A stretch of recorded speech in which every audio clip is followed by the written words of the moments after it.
Tonight, the first televised gubernatorial debate between Minnesota Governor Tim Walz and the GOP's Dr. Scott Jensen was held tonight in Rochester. Both candidates fielded a range of questions from panelists with Gray Television, and KIMT News 3's Alek LaShomb was at the debate. And Alek, break down some of the main topics that were talked about. Well, Tyler, the topics covered everything from mining facilities in northern Minnesota to abortion access in the state.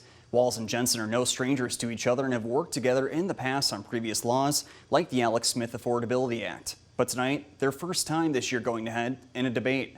On abortion, Jensen says abortion is not a priority for the GOP, even though it was a major sticking point at the party's convention in Rochester earlier this year. Walz responded by criticizing his opponent's changing view on the topic and says the state's Supreme Court ruling does not mean full protection for access in Minnesota. Here's how both candidates responded on the Feeding Our Future fraud investigation and the state's budget surplus.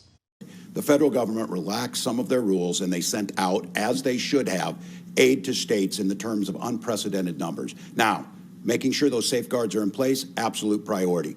Once the Minnesota Department of Education found this, they alerted the FBI. Now, it's an ongoing investigation. I guess we'll get more clarity once they start to come to that. Governor Walz and his team could have stopped this anywhere along the line.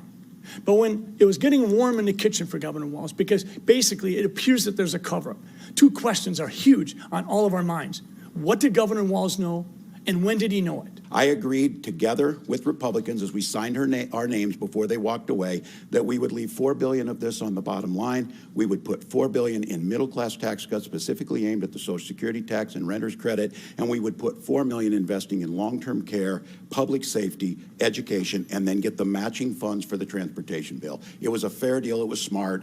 I guess they didn't want to get the win on this. Governor Walz was not interested in having a bonding bill unless he got to spend more. Governor Walz's favorite tactic is to play Santa Claus and come out and say, well, I'm going to give you a check for $1,000. Isn't that nice of me?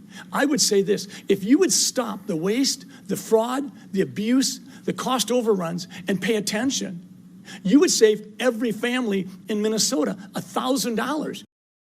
This is also the last televised debate between both candidates. Early voting is open in Minnesota, and Election Day is on November 8th. Tyler? All right, Alek, thank you so much. And real exciting for you, too. Big old political junkie you are. Oh, yeah. All right, thank you, Alek. Now, tomorrow morning on Daybreak, we will have comments from the candidates, which were answered after the debate.